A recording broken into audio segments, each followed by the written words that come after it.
protocole parce que nalinga kina mona bino malamu boete il faut lelo to solola boete nayaki lelo parce que nayebi ke mukumba oyo bapesi ngai ezali responsabilité monene ya liboso nalingi biso nyonso totelema mpe tobetela makasi Faci Beton Félix Tshisekedi Tshilombo nayoka mokonzi ya mboka na biso Faci Beton lider ya Faci Vip lider oyo ayekozongisa espoir na Kongo na biso nalingi nayoka lisusu Faci Beton Faci Beton Faci Beton Faci Beton oye Faci Beton oye Faci Beton azopanza azopanza nalingaki nayebisa bino lelo bokoki kovanda me message na ngai nalingi boyoka yango malamu puisque ngai nayaki awa naye kofete te me naye komédite mpo na venir na biso bajeune ntango banomaki ngai ministre ya jeunesse nalobaki ezali défi mpo na ngai po soki na échoué nabebisi mpe avenir na bino mokolo mosusu ntango jeune akolinga koma ministre bakoyebisa ye totiaki Billy Kambale asalaki nini nayaki awa mpo nayebisa bino ke ngai nadesidaki ke makambo ya baconférence esili tokokende nde na action liboso tolobaki tokosala mpo na bajeune nalobaki bapeti na biso bakuluna bapeti na biso bashege so na bango eza koboma bango te ezali mpona kovalorize bango bakoma basitoyen modele na kati ya société na biso eza teke bosali opération likofi mpona koboma bango na boyi yango ezali sore ya bapeti na biso ezali topesa bango espoir yango nalilobaki tokolanse bacentre de formation professionnelle mpe tokotia bacentre ya babrigade agricole elingi koloba nini ke biso bajeune lelo pasi na nzala eza na mboka lelo chômage eza na mboka mais il faut tososola mpo toyeba eloko nini biso bajeune tokoki kosala mpo toapporte mpe biso na développement ya mboka na biso yango tolobaki na basemene ezoya tokobengisa bino calmement oyo alingi aye mpe ekozala makambo ya brutalité te bokoya tokotonga bacentre kuna na mabele na biso bokokende kuna bakobana kopesa bino biloko ya kolia mpe balakisi bino ndenge nini ya kosala bilanga mpe ntango bokosala bilanga production na bino bokoteka yango mpe bapesi bino mbongo na production na bino moko tolobaki tokolanse centre na biso ya Impulu apres tokokende na mboka mobimba mpe bandeko na biso ya este bajeune oyo baza na bagroupes armés tokoyebisa bango avenir na bino eza minduki te mpo bobomaka bandeko na bino avenir na bino eza bokota na bacentre de production agricole mpo bosala mpo na mboka boye te tosali lisusu makambo tobengi bacentre de formation et de réinsertion professionnelle tolingi bajeune bayekola misala mpe tokosenga na baoyo bazoutilize bango bafutaka bango malamu boye te ozali plombier il faut bafuta yo na barème oyo toyokani ozali maçon il faut bafuta yo na barème oyo toyokani ozali na makambo mpe ya sous-traitance il faut totalela yango malamu kuna mpe badésordre eza mingi bato ozali na kompagnie yo moko ocreye sous-traitance na yo moko mpe otie bandeko na yo tokotelemela makambo wana mpe tolobi tokotala bajeune oyo bazosalela awa epa balibanais tokondima basalaire wana ya pamba te tokotelemela yango ntina suka bajeune bakutama malamu eza normal te jeune azokotiselo bamillion me yo ozofuta ye $30 ekosimba te tolobi lisusu boye bajeune tolobi lisusu boye ke na mboka oyo c'est comme si tozolinga kocreye misala te nakokende komona gestionnaire ya DGM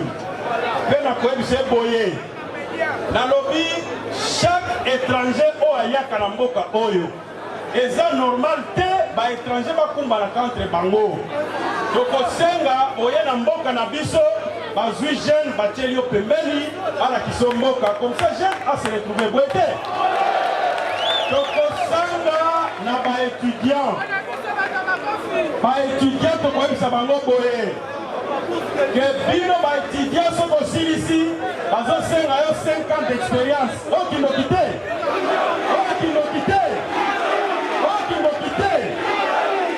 tokozwa baétudiant oyo basilisi baklasse bakosala oyo babengi volontariat tokotinda bango na basosiété nyonso ya mboka na basosiété privé bayekola mosala pendant une année mpe bapesi bango bapréve ya stage professionnel mpe il faut bafutama na stage professionnel wana de telle manière que to résolve eloko oyo ya expérience bajene boyokaki ke tozo-organize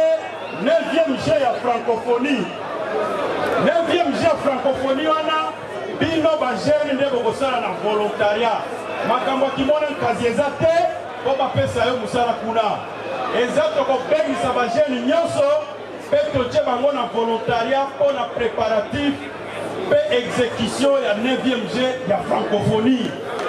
mutu oyo bakotika na nsima aza te boye te kuna tokozala na besoin plus de 3000 jeunes oyo bakosala na bisika ebele mpe naza na Amos Mbayo wana kolege na nga mobetele maboko oyo ngana ye totelemeli makambo ya baje ya francophonie po ezala organize na biso oyo toza concerne na likambo yango boye te mpe tolobi boye ngai nazali kaka ministre ya jeunesse te nazali mpe ministre ya initiation à la nouvelle citoyenneté boye te bajene na cadre ya nouvelle citoyenneté nakomelaki ministre ya enseignement primaire secondaire et technique nayebisi ye boye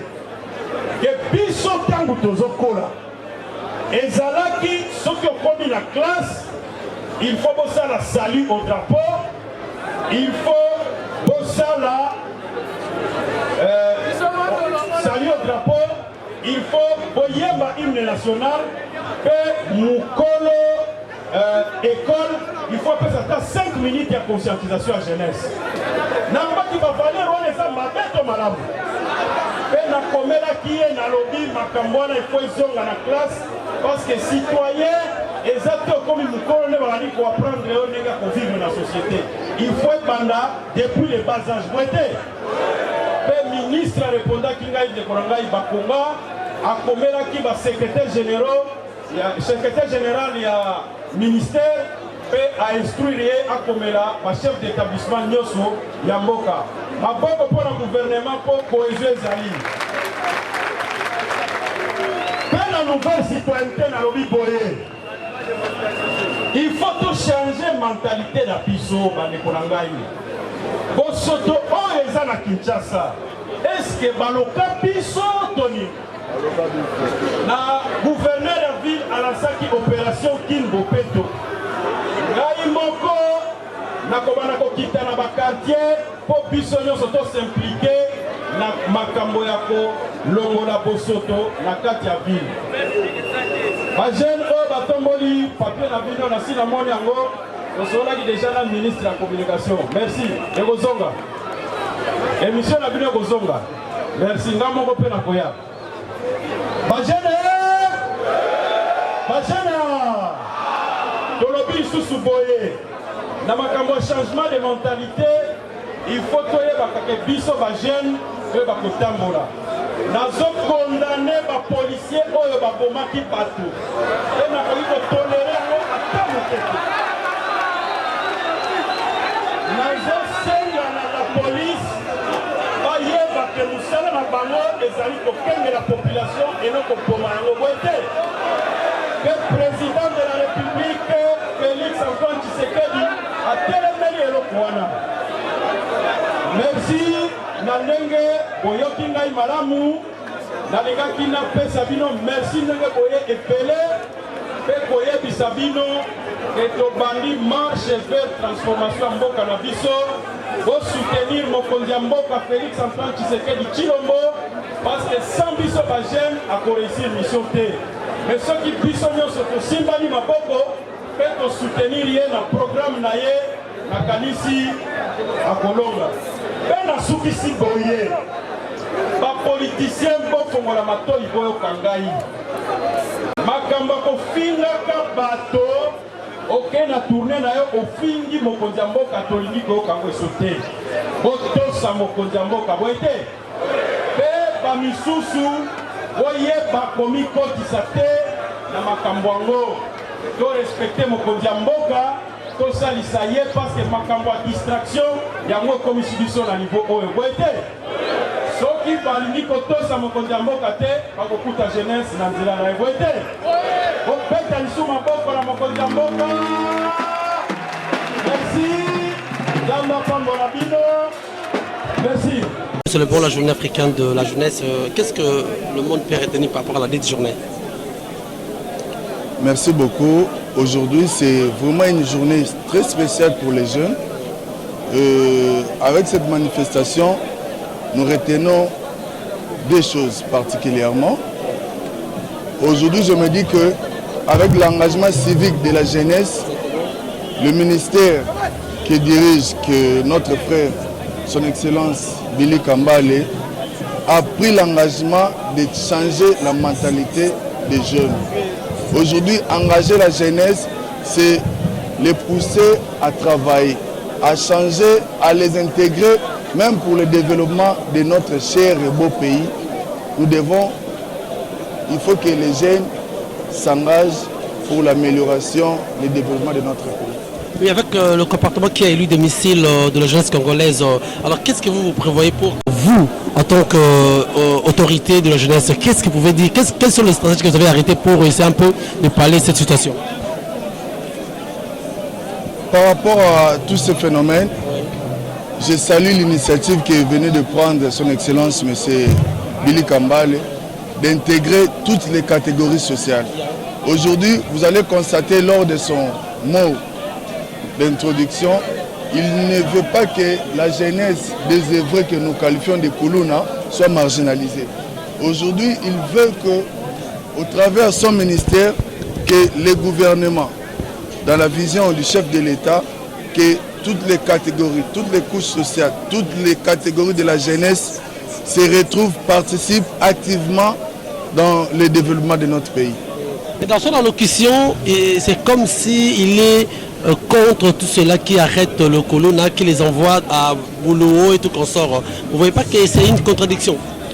Non, non, ce n'est pas une contradiction. C'est une façon d'interpeller nos autorités. Hier, qui traitaient les colonna, entre guillemets, comme étant des inciviques que nous devons à tout prix tuer ou je ne sais pas maltraiter. Il nous rappelle que nous devons les réintégrer. Les Kuluna sont nos frères, les Kuluna sont nos amis. Le Kuluna aujourd'hui, les gens que nous considérons comme Kuluna ne sont pas des personnes que nous pouvons mettre à côté. Nous pouvons les rapprocher et leur donner une occupation pour l'avenir du Congo. Merci. Dans le côté de Lingala, le journée africaine et la jeunesse, les gens qui nous sont retenir nini par rapport à lesquels nous avons célébré. Bande ko na biso nyonso o balandi biso awa tolingi olobake lelo oyo o esalemi lelo esalemaka vraiment te mbula na mbula journée africaine ya jeunesse esalemaka mais lelo eza lisusu makambo ya baconférence te lelo tolingi kolakisa ke bajeune quelle que soit bacatégorie nyonso to bomoni ke bacatégorie nyonso eza représente awa bakoki koparticiper activement na kotombama ya mboka na biso lelo avec le nouveau gouvernement jeunesse eza na part oyo ya konéglige te pour que de négocier.